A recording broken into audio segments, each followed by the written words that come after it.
everyone. Thank you. All right. Kristen, welcome back. Okay, we missed you. A couple of items for you all at the top. I know there were some good questions yesterday about the status of the infrastructure law implementation, so I just wanted to bring you a few updates that are hopefully helpful to all of you. In the 79 days since the law was signed, our team has hit the ground running to get money out the door, engage partners, and provide comprehensive resources to help municipalities unlock funding opportunities so no community is left behind. To date, over $80 billion has already been allocated and is headed out to states, territories, and local governments. That includes over $50 billion to states for highways and roads, $14 billion for 500 Army Corps projects, over $5 billion to states for bridges, over $7 billion to states for water infrastructure, $3 billion to repair and rebuild over 3,000 airports, $1 billion to support Superfund cleanup to 49 sites, and $239 million in port infrastructure development grants. And this is just the beginning, and we'll do our best to provide you all updates and hear on the status of these funds being allocated. State, local, tribal, and territorial governments will receive over 90% of funding from the bipartisan infrastructure law to rebuild their communities. We mentioned yesterday, or I talked a little bit yesterday about this large guidebook we had put out to provide guidance and information to communities to apply for the part of this that will be through competitive awards.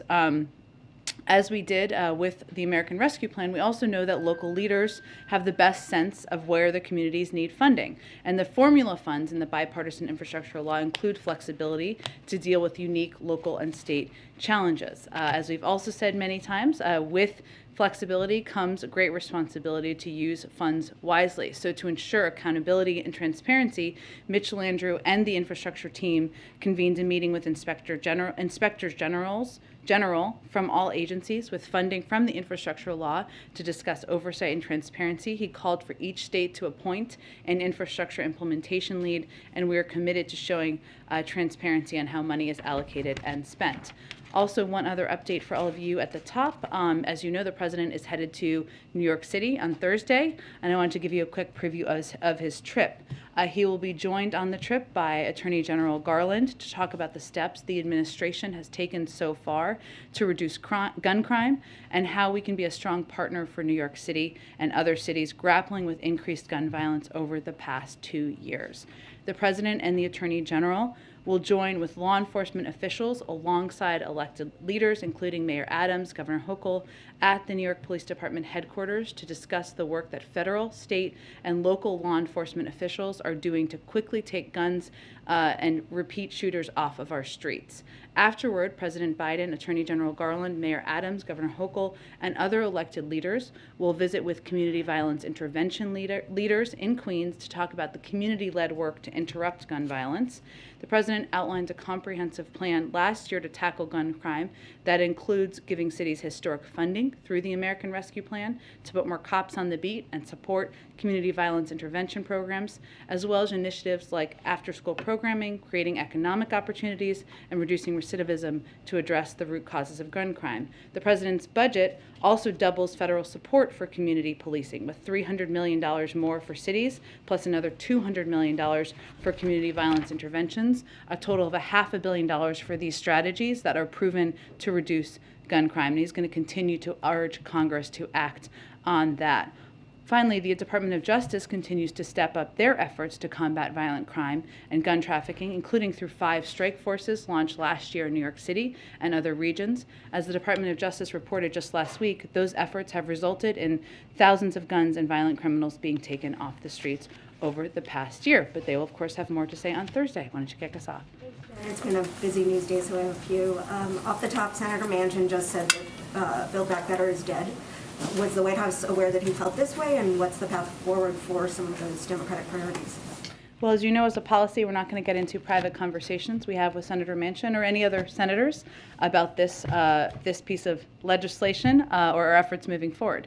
What I will note, and where there is strong support moving forward across the Democratic caucus, is on taking steps to lower costs for childcare, for health care, for elder care, on making sure that Medicare can negotiate the cost of prescription drugs, and ensuring the tax system is fair. whatever you call that, there is strong support for that, strong passion for that, a lot of advocacy for that, and there are a lot of members having continued conversations about it. And then Russian President Vladimir Putin just said today that the U.S. is ignoring its top security demands, but that Moscow is still open for more talks. Is the U.S. open to more talks? If not, what is the step forward with respect to Russia? Absolutely, we are. The door to diplomacy remains open. We don't know what decision President Putin will make. While we've seen the buildup of troops on the border, our Secretary of State, Tony Blinken, just spoke this morning with Foreign Minister Lavrov, and he reiterated our commitment and openness to a diplomatic path forward. Let me give you a little bit more of a readout of that, and I can give you more of an update of some of the other conversations we've been having with a range of counterparts as well. So Secretary Blinken, I know the State Department did a bit of a background call on this, but let me give you some highlights. The Secretary emphasized the U.S. willingness bilaterally and together with allies and partners to continue a substantive exchange with Russia on mutual security concerns, which we intend to do in full coordination with our partners and allies. He reiterated the United States' commitment to Ukraine's sovereignty and territorial integrity, as well as the right of all countries to determine their own foreign policy and alliances. He also urged immediate Russian de-escalation and the withdrawal of troops and equipment from Ukraine's borders, and was clear that further invasion of Ukraine would be met with swift and severe consequences, and urged Russia to pursue a diplomatic path. Our National Security Advisor, Jake Sullivan, also met with his German counterpart today as part of our regular consultations with our allies and partners. But certainly the door to diplomacy remains open. As we've said many times, de-escalation will of course make that diplomatic path easier moving forward. And then one more on HHS. Last week there was a GAO report warning that HHS may not be prepared for a future pandemic and that it had fallen short in a number of ways in this pandemic. There have also been reports about White House officials being frustrated with Secretary Becerra's leadership. So does the president still have confidence in Secretary Becerra, and has he talked to him about any changes he might want to see at HHS or about his leadership of the department? Well, you know how we feel about anonymous sources around here. That are publicly criticizing the way HHS has from within the government, I'm referring to. I would just reiterate that the president remains confident in the role of Secretary Becerra. He is somebody who is an important partner. He has been leading a range of efforts from the Department of Homeland Security, from the Department of Health and Human Services, and we have strong partnerships from the very top down with HHS. We're less focused on, not at all focused, I should say, on palace intrigue as much as we are on vaccinating more Americans, fighting the Omicron surge, expanding testing capacity, and getting more therapeutics out to the American people. And that's how we believe we and the leadership of the cabinet will be judged. Go ahead. A couple of follow-ups here. On Ukraine, we've seen some of the major European allies talking directly with Putin. Emmanuel Macron has spoken with him twice. The Italian Prime Minister has spoken with him. Boris Johnson is now traveling to Ukraine. Why not have the president have take more direct involvement like some of these other allies are? Well, the president remains certainly open to that if there's a determination that is the appropriate and most constructive step moving forward. We also have a very active and engaged Secretary of State who has had a number of conversations with his counterpart, including this morning, and that's the channel that those conversations are happening through at this point, as well as at many other levels, I should say.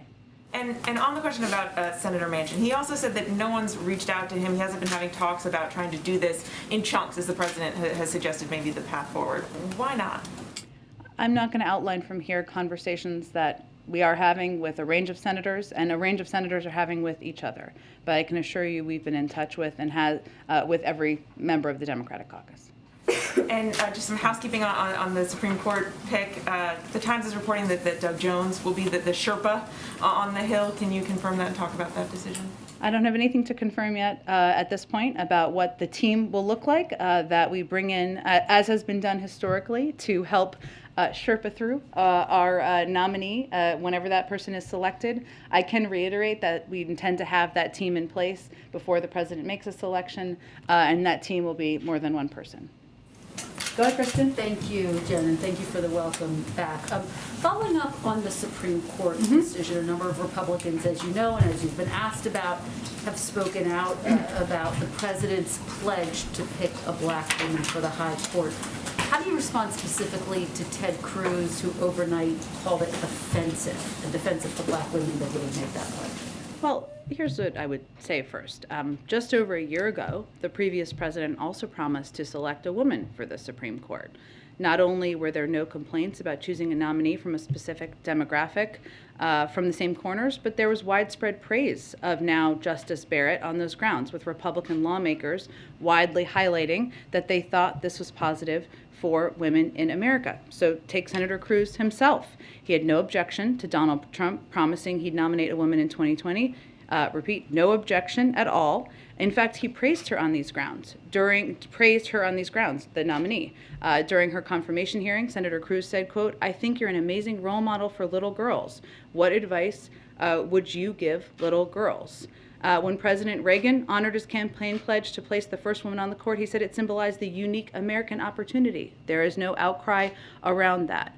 The president's view is that after 230 years of the Supreme Court being in existence, the fact that not a single black woman has served on the Supreme Court is a failure in the process, not a failure or a lack of qualified black women to serve as Supreme Court justices. And broadly speaking, we just heard from the president on how he is viewing this pick. He says he's taking the advise and consent law very seriously. Of the Senate. If he thought, and I know you've been getting questions around this, but just to kind of put a fine point on it, if he thought that a nominee could get more Republican support, how would that weigh on his decision making? I talked with him about this exact question this morning because I know a lot of you are asking about it.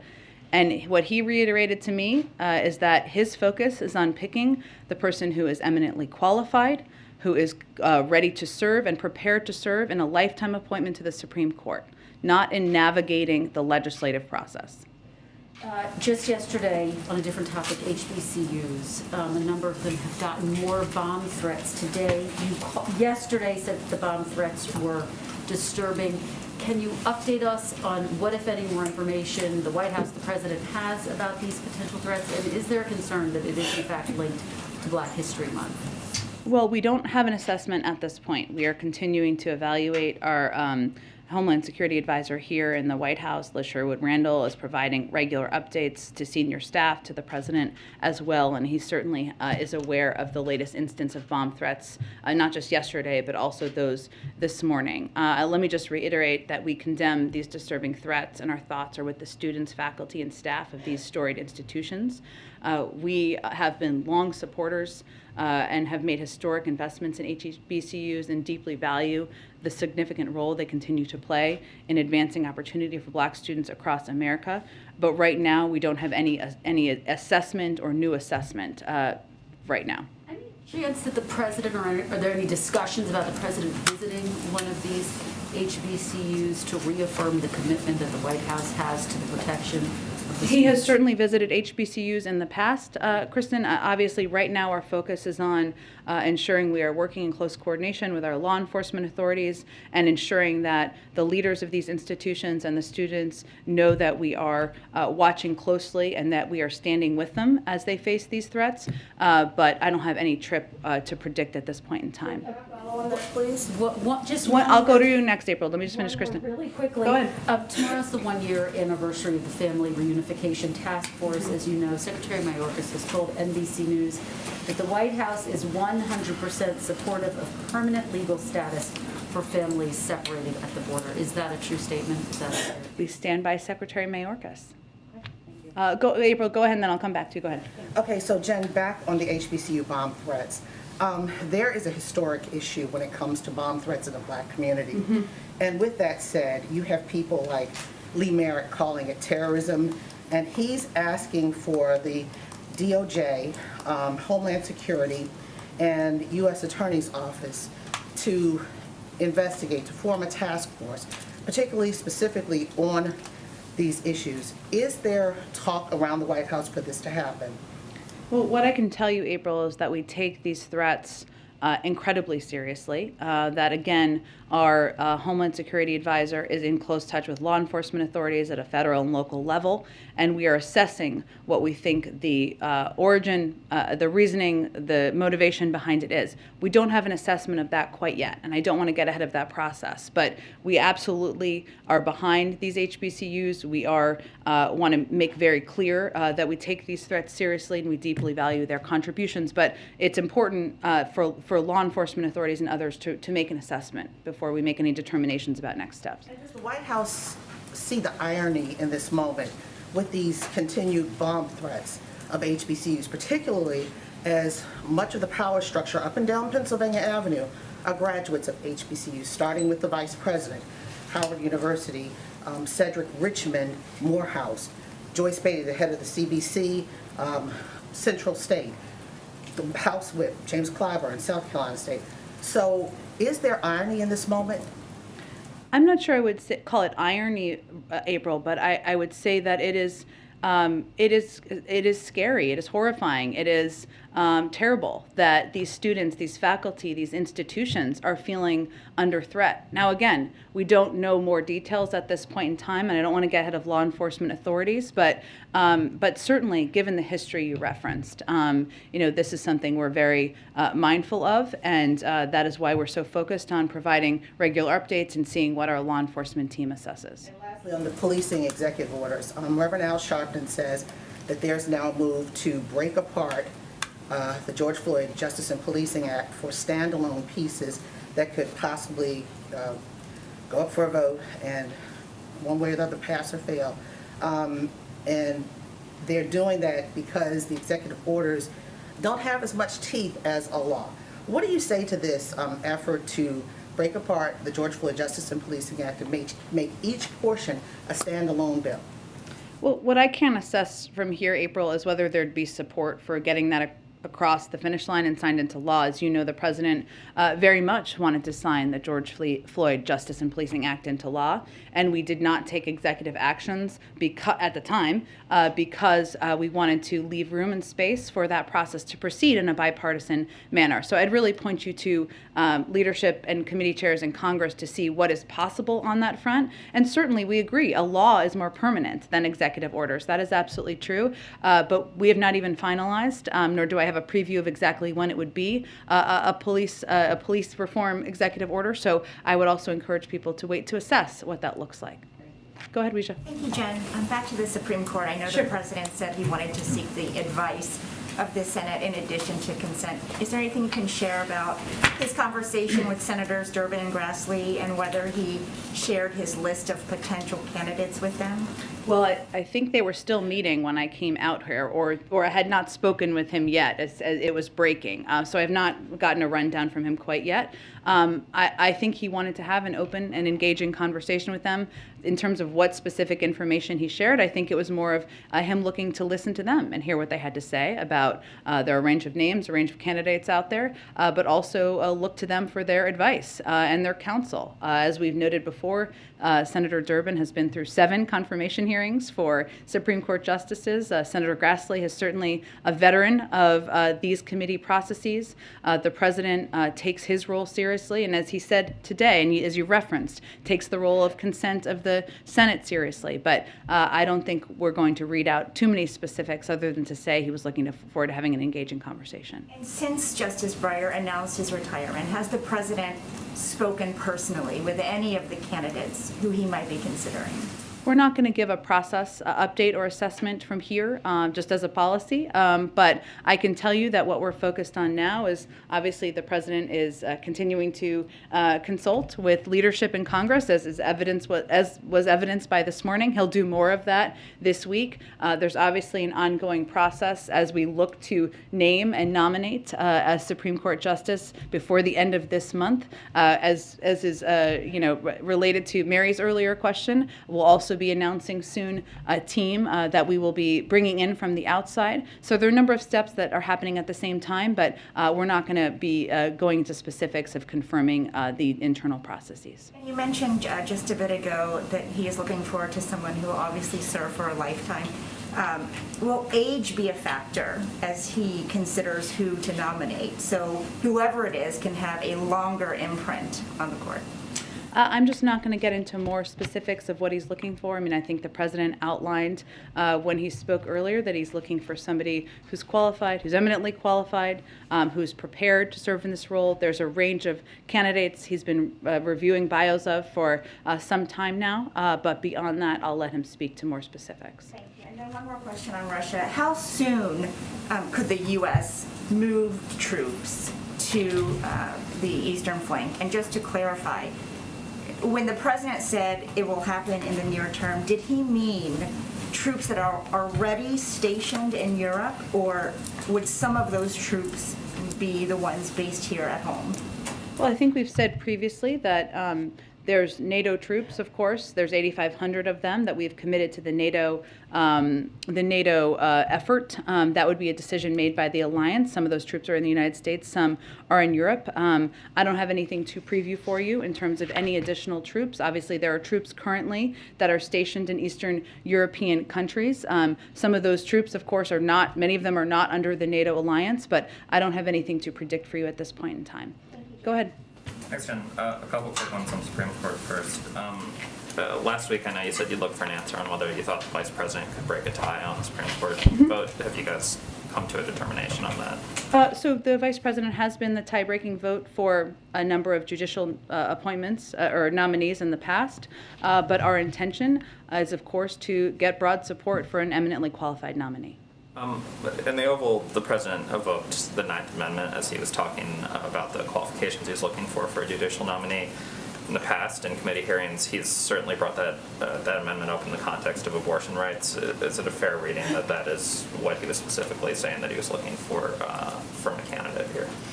I'm just not going to give any more detail on any qualifications he's looking for at this point in time. I'm sure we'll have more conversations about that in the days ahead.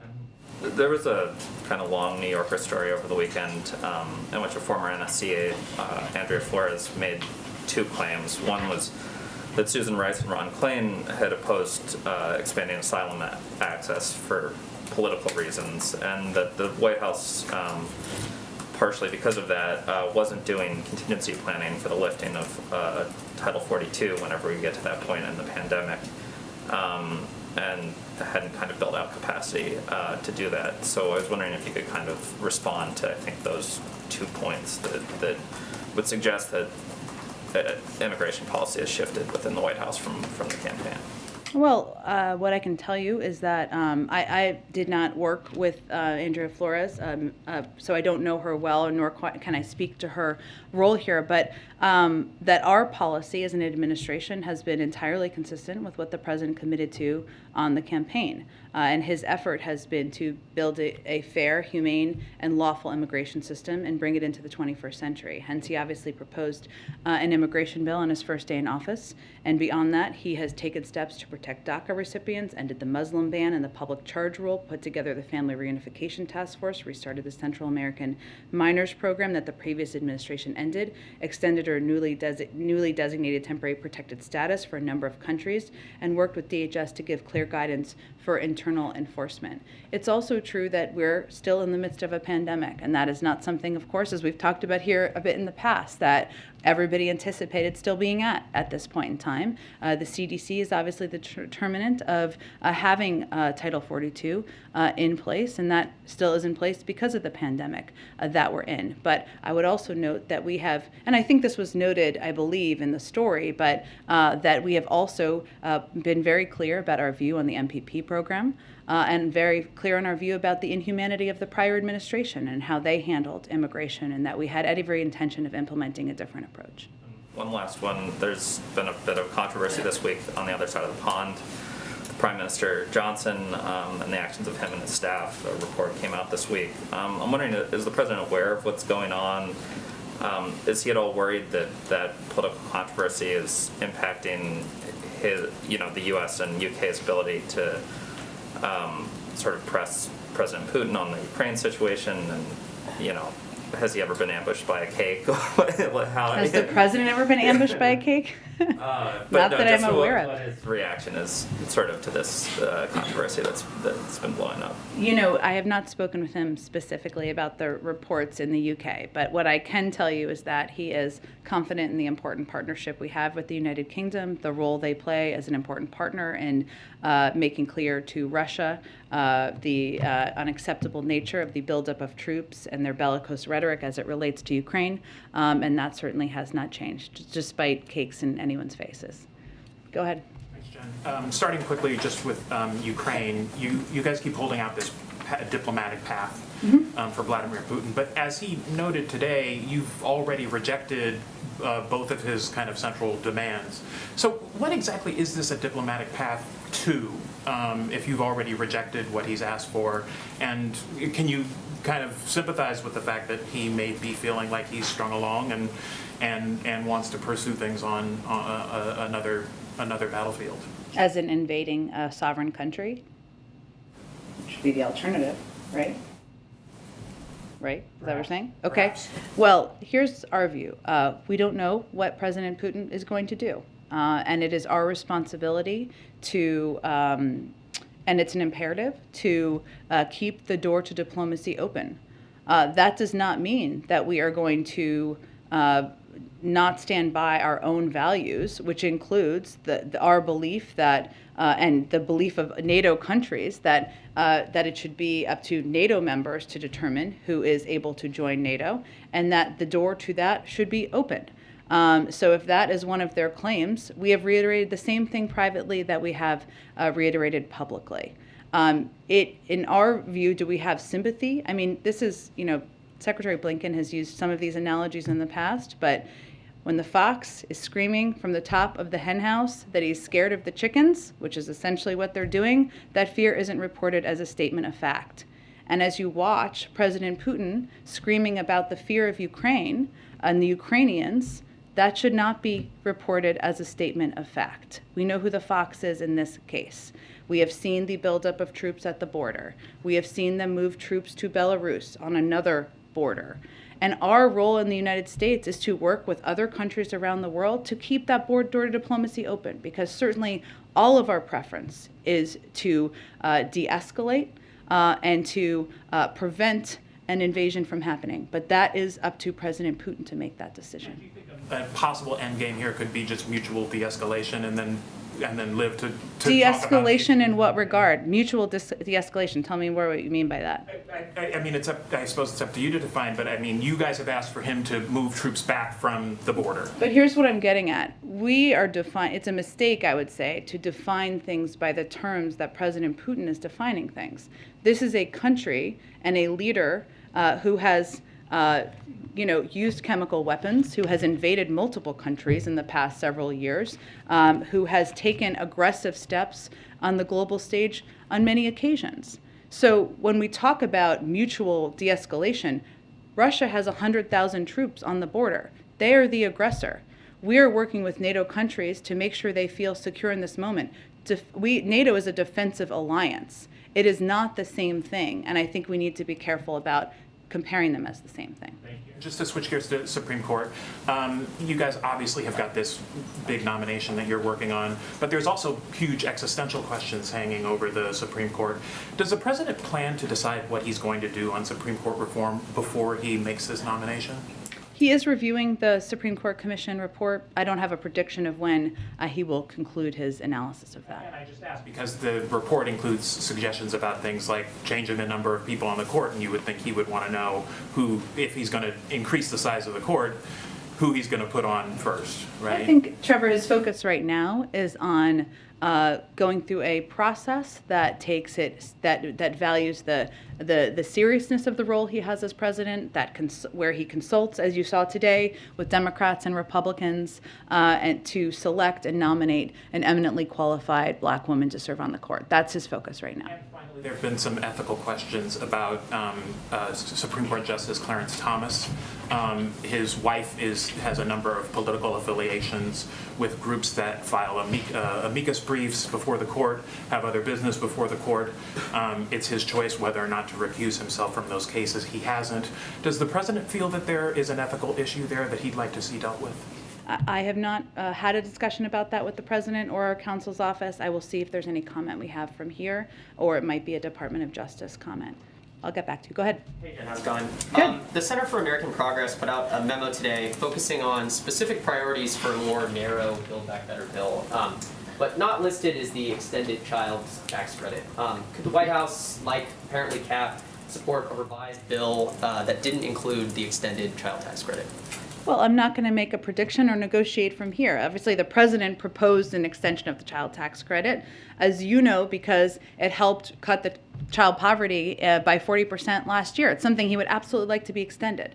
There is a question here as to what 50 members of the Democratic caucus will support. And they support, as we were talking about a little bit earlier, some big fundamental goals, which is important. Lowering cost of childcare, health care, negotiating prescription drugs. That's important. But I can't predict for you here what all 50 of them will support.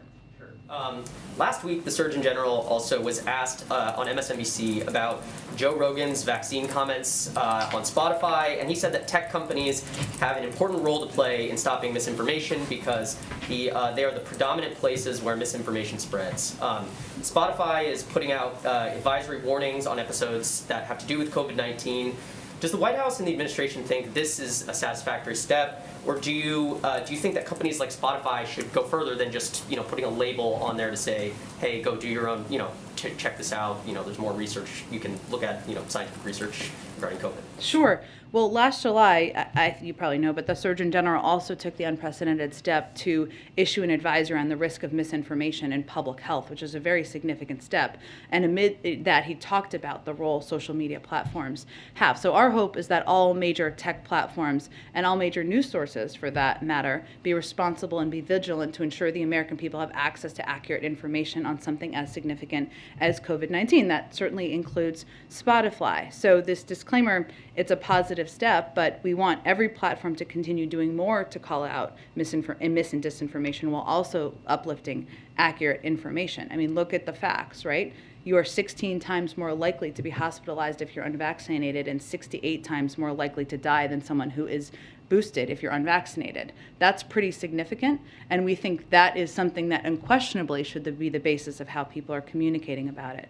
But ultimately, our view is it's a good step, it's a positive step, but there's more that can be done. And I have another tech question for you, which Sure. is, there have been some recent reports that the White House is planning to issue a series of executive actions on cryptocurrencies in the next few weeks. Can you give a timeline on when those are coming and what actually might be in those executive actions? I would have to check with our NEC team on that and see if that's something that is coming down the road, but I will check and see if there's anything to predict for you. Go ahead, Brian. Thanks a lot, Dan. I wanted to first follow up on something you said about the Supreme Court process. Sure. You said that President Biden has been looking at bios for some time now. How long has that been that he's been looking at bios of potential candidates? Since last year. So that was something that started in the transition process, or? No, since last year, not during the transition process. And what prompted that for him to start looking at bios last year? He takes his role incredibly seriously, and we certainly know, and he committed, of course, to the American people. He would nominate a black woman, a qualified black woman, to serve on the Supreme Court, and so he's just been reviewing a range of bios. And Justice Breyer notified him on the 27th of January. Did he get advance notice before that? I'm not going to get into any more details. If Justice Breyer wants to get into details about our communications, he can certainly do that. And I have a question on Russia as well. This is the jailed Russian dissident Alexei Navalny. Yeah. In an interview with Time magazine, said that the U.S. is repeatedly falling into Putin's traps, that Putin makes escalations like he's doing now, and then seeks concessions. I want to quote Navalny here, where he says, with Putin, the U.S. is acting like a frightened schoolboy who's been bullied by an upperclassman. What's President Biden's reaction to this? Is the U.S. reacting like a frightened schoolboy? Well, I would say first that we have great respect for Alexei Navalny and the role he's played in speaking out and being vocal, even under duress himself. That's to be hugely admired. I think the president's actions, the administration's actions that have been broadly supported in a bipartisan manner, speak for themselves, whether it's our engagement and leadership on the global stage, having more than 200 engagements, leading an effort to have a unified front and making clear about the severity of economic consequences there will be should Russia decide to invade, or whether it is making clear that we are going to continue to stand up for what is a global value, which is the fact that no country should be able to invade another country and take their territory. I'll let others define that. I don't think that's a frightened schoolboy. So when the president talks about economic actions and economic consequences for Russia if it does invade, why not enact some of those sanctions now? Why not enact those economic consequences now? Why wait for an invasion? Well, we have enacted some sanctions, but I would say that we think it's an important point of leverage in the discussions. Go ahead. Thanks, Jen. To clarify something you said earlier about the BBB talks, Yeah. To the extent that you're going to tell us about them, you said that, rest assured the president, you said we've been in touch with every member of the Democratic caucus. We've been in touch. We and the White House. So that's the Leg Affairs team mainly? What the Leg Affairs team and senior members of the White House. We're just not going to detail more specifics. You can't say if the president has been involved personally in any of the conversations with The president has talked to a range of senators. He always does. Okay. On the Ukraine-Russia stuff, any plans in the works for another conversation between the president and President Zelensky? He has talked to him a couple of times in the last few weeks, and we've been in regular contact. We also are in very close contact from Jake Sullivan's level and Secretary Blinken's level. So certainly it's possible. We've been in regular touch, but I don't have any call to predict at this point. He just talked to him a couple days ago. And one other question. Today, obviously, is the start of Black History Month. The president issued a couple tweets about that. Yeah. I wonder what the administration, the president's response is to what has been happening in Texas and other states where a number of books have been banned by school districts. These are generally books that have focused on slavery, on Jim Crow, on civil rights, even on the Obamas. Does the White House have a position on the books that are being banned by these local school boards? I have not discussed this with the president, but I can tell you that as an administration, we believe in the freedom of speech and expression, and certainly we have never been advocates of preventing people from understanding and reading history. And does the president plan to do more to recognize, commemorate Black History Month this month? Absolutely. Let me see if we can get you some more details. Go ahead. Good afternoon, Jen. A couple of questions for you. Back to the Supreme Court. Sure. How will the debate over abortion shape the president's selection process?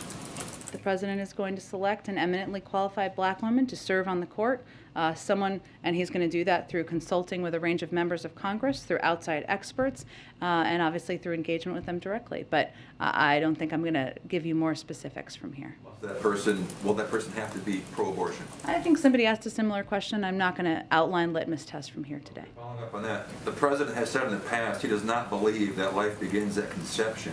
When does he believe it begins? You know the president's position. He believes in a woman's right to choose, and he's spoken to this in the past. So, and I know you ask this every time you come in here, which is you're absolute right. But I don't think I have anything new to reveal for you. The question is, when does he believe life begins? And it's central to the debate over the question of a baby's viability. And pro-life Americans, don't you agree, should know where the president stands in his thinking on this? It's a fundamental question. The president believes in a woman's right to choose. Go ahead. I think we're going to move on unless you have another question. Go ahead. Go ahead. Unrelated to that. Okay. Following up on the question on the expanded child tax credit. Yep. You have said time and again that this has taken lots of kids and families out of poverty. Yeah. A tremendous success there. Yeah. But with that now gone, looks like it's gone, dead. Inflation creeping up, high gas prices, high food prices. How quickly are those same kids and families going to go back into poverty? Do you fear? Well, how it's implemented, first, the president's going to continue to fight for the child tax credit. It's something he very much believes in. I just can't predict what a package will look like and what there will be support from 50 senators on. What I can tell you is that as individuals who are eligible file their taxes, they will get the other half of the child tax credit benefit from last year. That is not a forever solution, but that is something that many can look ahead to. The other part of the President's Build Back Better agenda that's important as you're talking about rising costs for people, we have a proposal. The president has a proposal. Many Democrats across the board support it, which is that will lower costs for Americans across the country, and all the issues you talked about, things that really weigh on people's family budgets, whether it's health care, which is has a huge impact on people's budgets, child care, which is contributing to preventing 2 million women from rejoining the workforce. That's the Build Back Better plan, and that's something that we know will help lower costs for families. Does the president have a message for those struggling families very worried right now, not paying that extra $500 or $1,000 a month or whatever, that are saying, I can't afford the groceries, I can't afford the gas, this is getting very stressful? A message from the president to those families. The president would say, I am here to fight for you, and that's why I'm going to continue to fight to pass legislation that will lower your costs, and that is a top priority for him. Go ahead. Thank you, Jen. I want to go back to what you said in the beginning about the money that's going to be flowing down to states, and that there's going to be an appointment of Infrastructure? Yeah. An infrastructure lead. Can you tell me more about who's going to be appointing that person in each state? Because there may be concern over states when you get to like Florida, where you have Governor DeSantis saying that the president is trying to implement wokeification policy and saying that there is no racism within some of the bills that have been in the past. How can there, when you talk about accountability, how is that process going to go, and what information may be accessible to the public as far as reporting? Well, we have a huge, several hundred-page book that we put out yesterday about how people can apply for a range of funding. I'll outline for you the money to date that has been allocated. And we have taken steps, and we will continue to make sure that is as transparent as possible. Now, some of the funding in this package, as I mentioned, 90% of it will go to local, tribal, and territorial governments. So that really gives the opportunity for a range of leaders to apply for funding. And the book is meant to give them the information and access they need so they don't have to hire lobbyists to do that, so that they can do that on their own. And we're doing that in part to ensure that equity is at the central to how we're implementing this bill. My final question is, what do you say to many organizations? I've talked to several civil rights organizations on the process of selecting a vice president. They feel like some of the desires of the black community have been put on the back burner. So when it comes to selecting a vice president, why is there no need or no push to speed up the process? The president has said he will. You mean a Supreme Court justice? Supreme Court justice, I'm sorry. No, it's Supreme okay. Court justice. Why is there no need to speed up that process? Of selecting a nominee? Well, he's going to name one this month.